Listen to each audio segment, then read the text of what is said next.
County Communications. This is Stacy. Hi, Stacey. My name's Nicole, and I'm calling because I'm concerned about a friend of mine. I dropped her off at her house at 2 in the morning last night because we were out of town together, and we were on the way back from the airport, and she's having issues, and she's pregnant.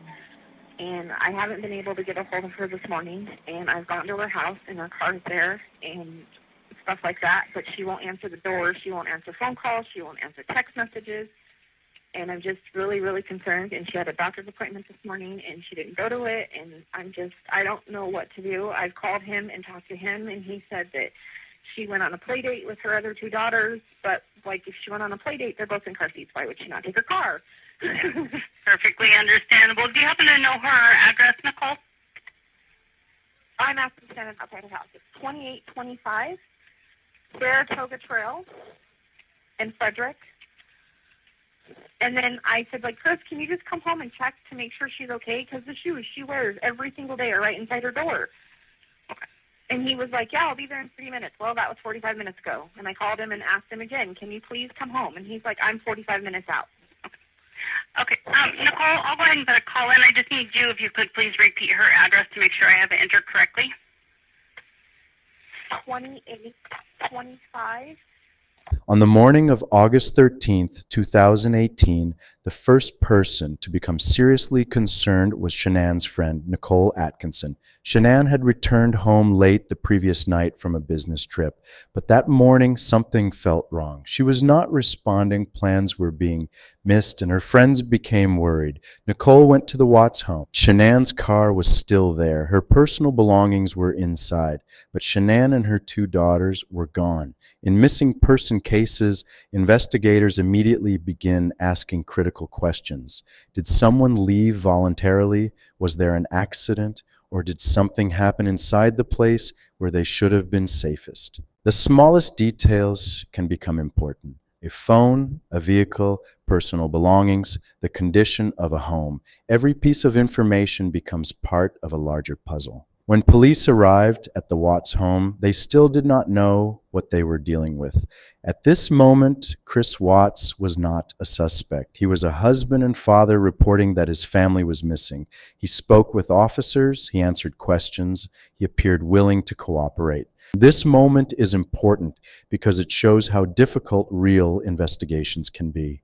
Detectives cannot simply follow intuition. They need evidence, they need facts, they need patterns. A person acting calm during a crisis does not automatically mean guilt. People respond to trauma differently. Some cry, some panic, some become extremely focused and practical. The question is not, does this person look guilty?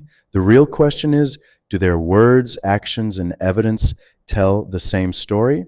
At this point, the world only knew one thing. A mother and her two daughters were missing.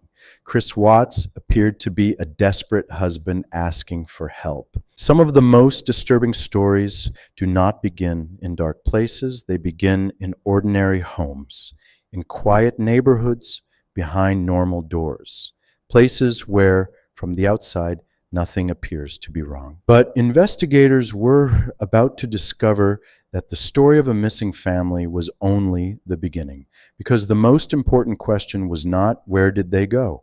It was what was Chris Watts not telling anyone?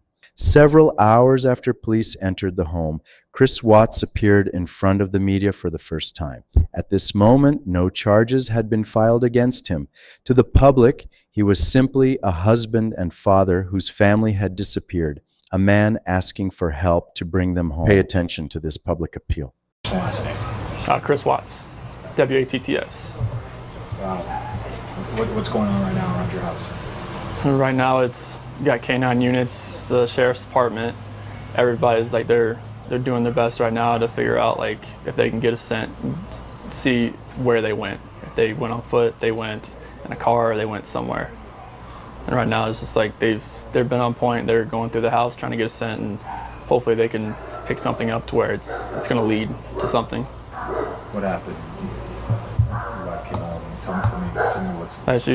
She came home from the airport 2 a.m. and I left around 5:15. She was still here, and like about 12:10 in that afternoon, her friend Nicole showed up at the door Like I had texted Shanann a few times that day, called her, say, you know, but you got to eat that or you're not going to get your dessert, you know, and just like you're not going to get your snack. But perhaps no part of Chris Watts' interview created more public reaction than the moments when he smiled.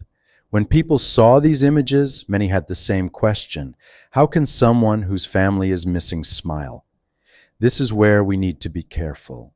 A smile does not always mean happiness. Under extreme stress, some people display reactions that may appear unusual from the outside. Some people laugh when they are anxious, and some people smile as a way to reduce tension. Some people show unexpected reactions when they do not know how to express what they are feeling.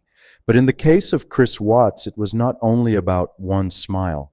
It was about a collection of behaviors that would later be examined together. Chris spoke about Shanann and his daughters in front of the cameras.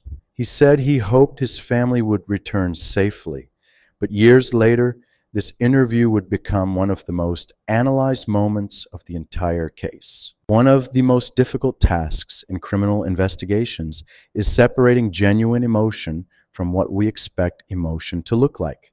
The human brain naturally tries to interpret behavior quickly.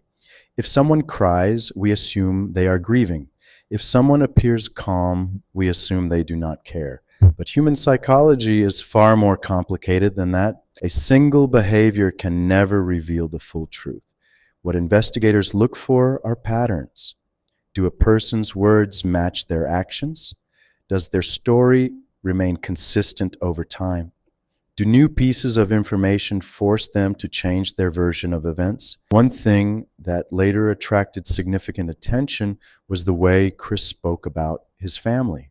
He talked about wanting Shanann and the girls to come back, but some behavioral analysts focused on the specific words he chose. In communication, word choice can sometimes provide insight into a person's mental state, but never as absolute proof. For example, when people describe an event they personally experienced, we often expect them to speak from their own emotional perspective. But sometimes people use more general statements instead of directly expressing personal feelings. These differences do not prove anything by themselves.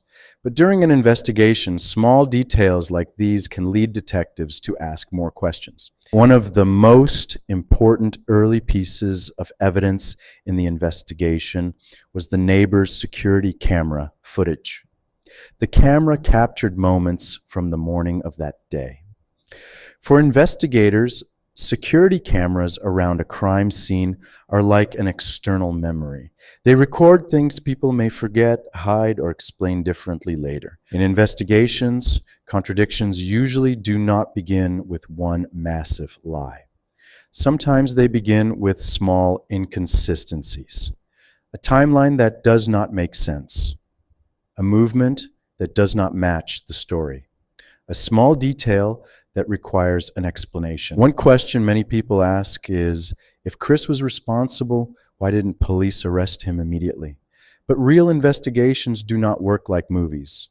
Detectives must act based on evidence, not emotions or assumptions. In many cases, the people closest to the victims become the first focus of investigators, not because they are always responsible, but because they are usually the people with the most access information and connection to the victims. Police need to collect information, examine statements, find physical evidence, connect inconsistencies together. As the investigation continued, police began looking into parts of Chris's life that were not immediately known.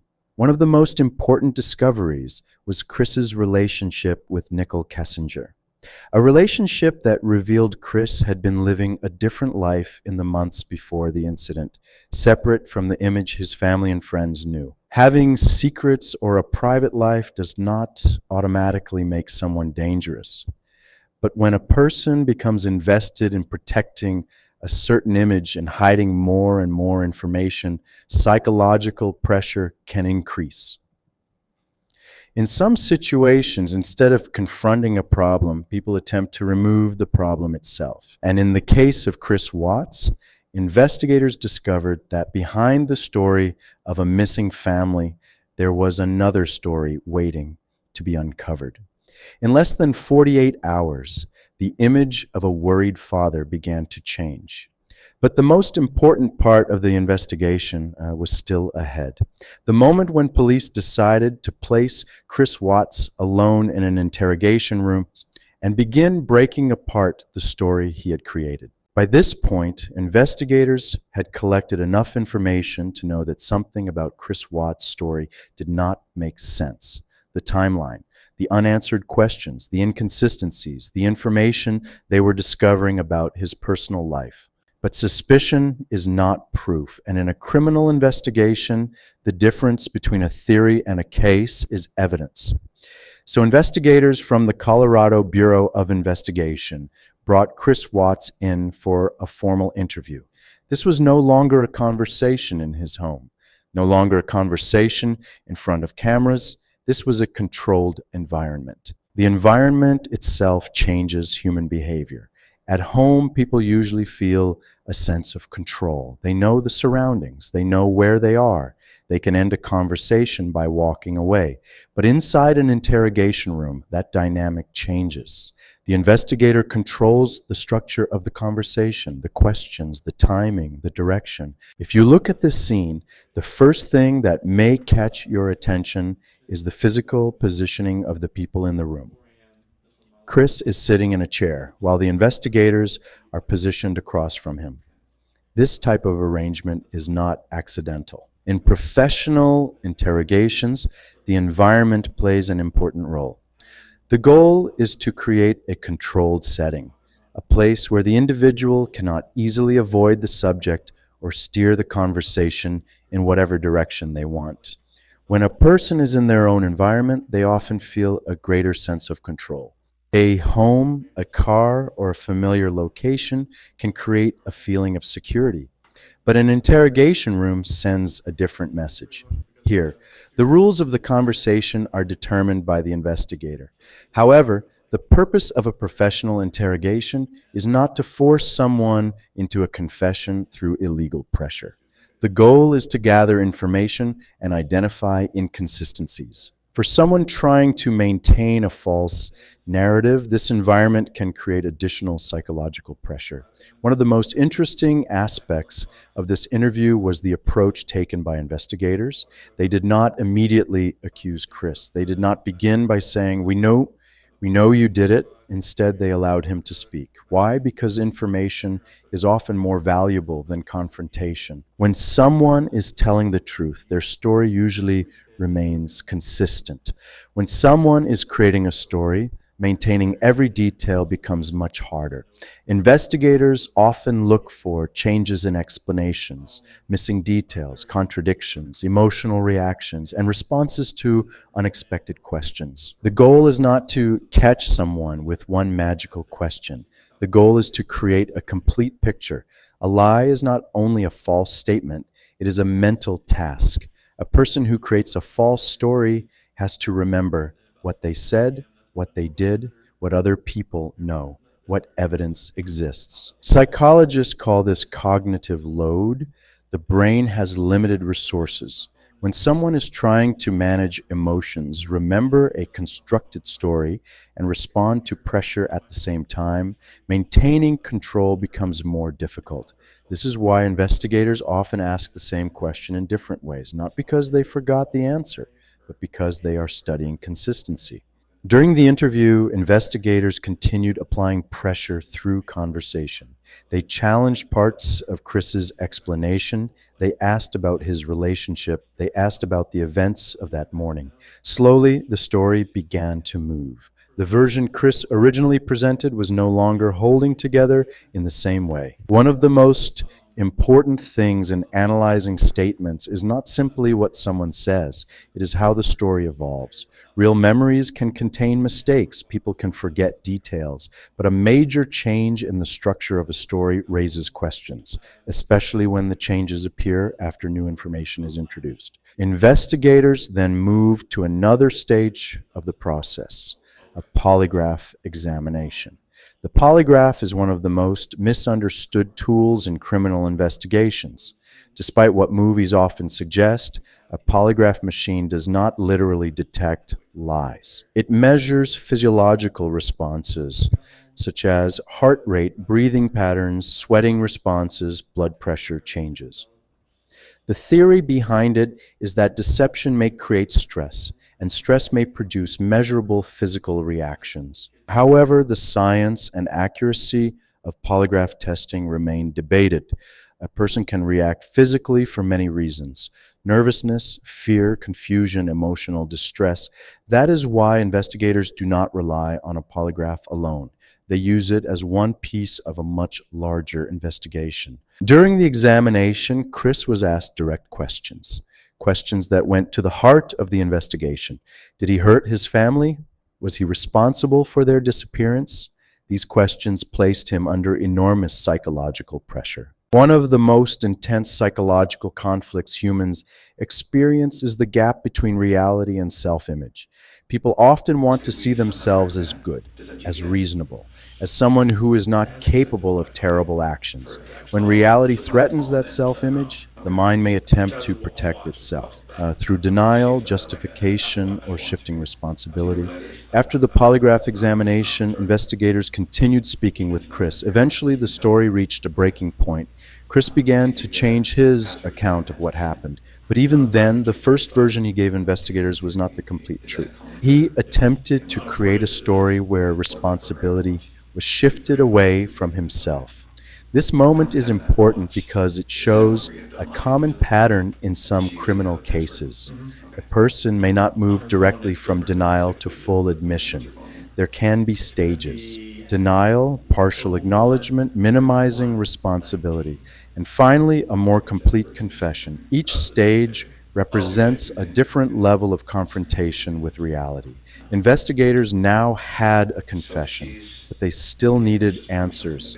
Where were Shanann, Bella, and Celeste? And perhaps the most difficult question: what exactly happened inside that house? The investigation was about to move from a missing persons case to a crime scene investigation. After hours of questioning, the story Chris Watts had presented to the world was beginning to collapse. The image of a worried husband searching for his missing family was replaced by something far more disturbing. But even after investigators received a confession, one question remained: where were Shanann, Bella, and Celeste? For investigators, this was no longer only about understanding what happened. It was about finding the victims and bringing answers to a family that had already lost everything. One of the most important moments in the investigation was not only that Chris changed his story, but how he changed it. Initially, Chris attempted to present a version of events where responsibility was placed on Shanann.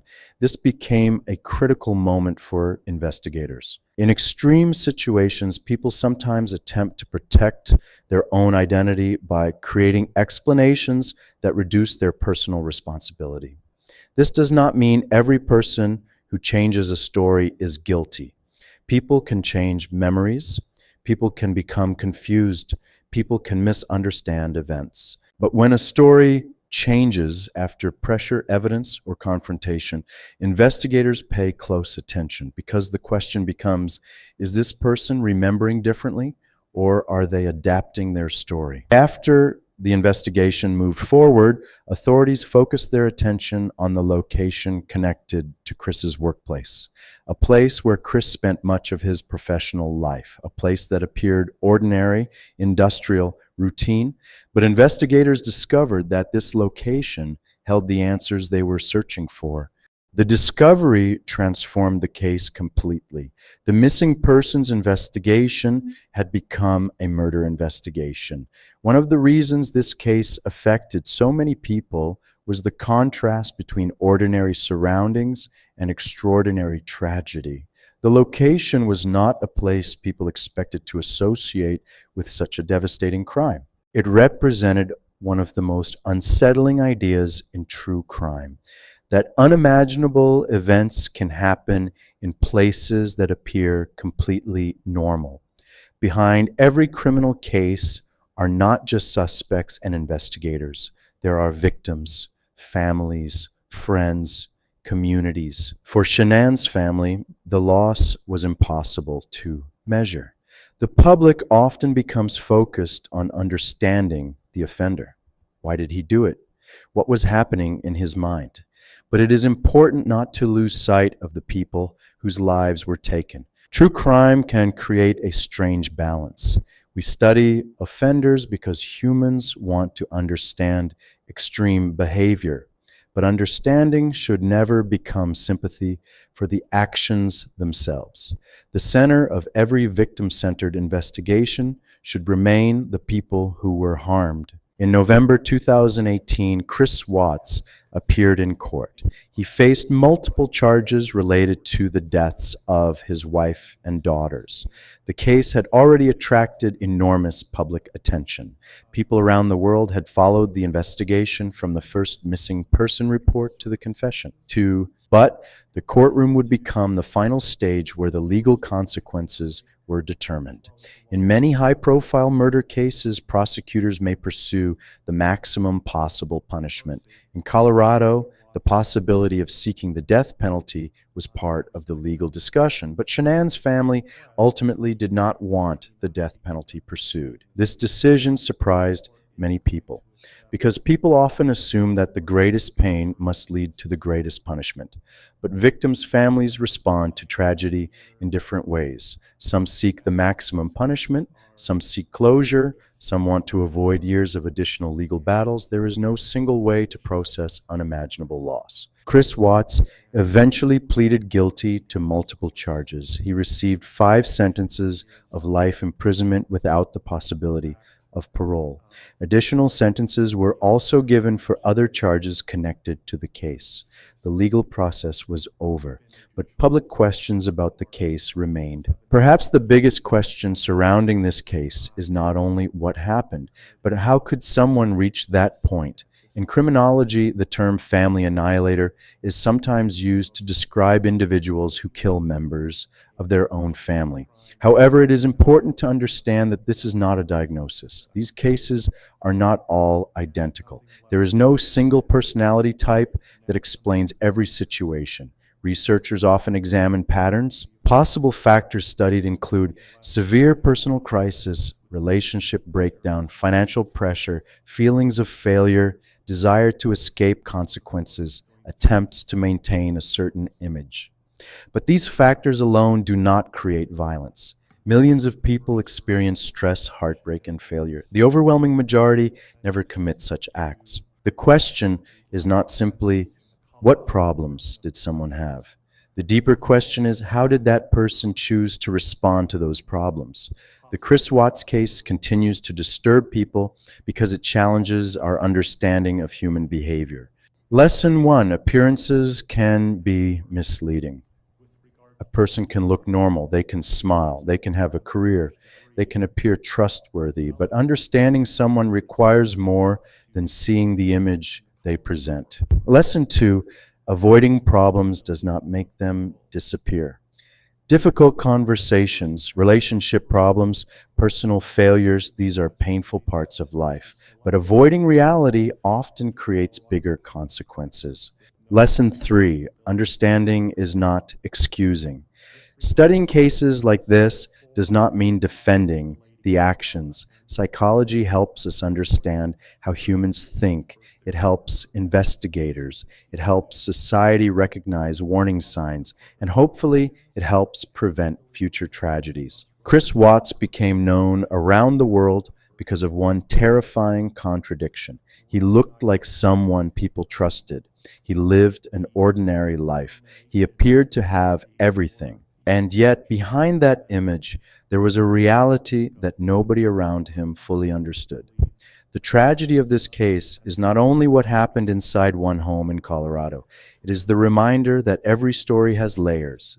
Every person has a private world, and sometimes the distance between appearance and reality can be impossible to see. The goal of studying cases like this is not fear, it is awareness, awareness of human behavior, awareness of hidden struggles, and awareness of the importance of facing problems before they become something irreversible. This was the story of Chris Watts. A story about lies, a story about consequences, and a story that continues to raise one difficult question. How well do we really know the people closest to us?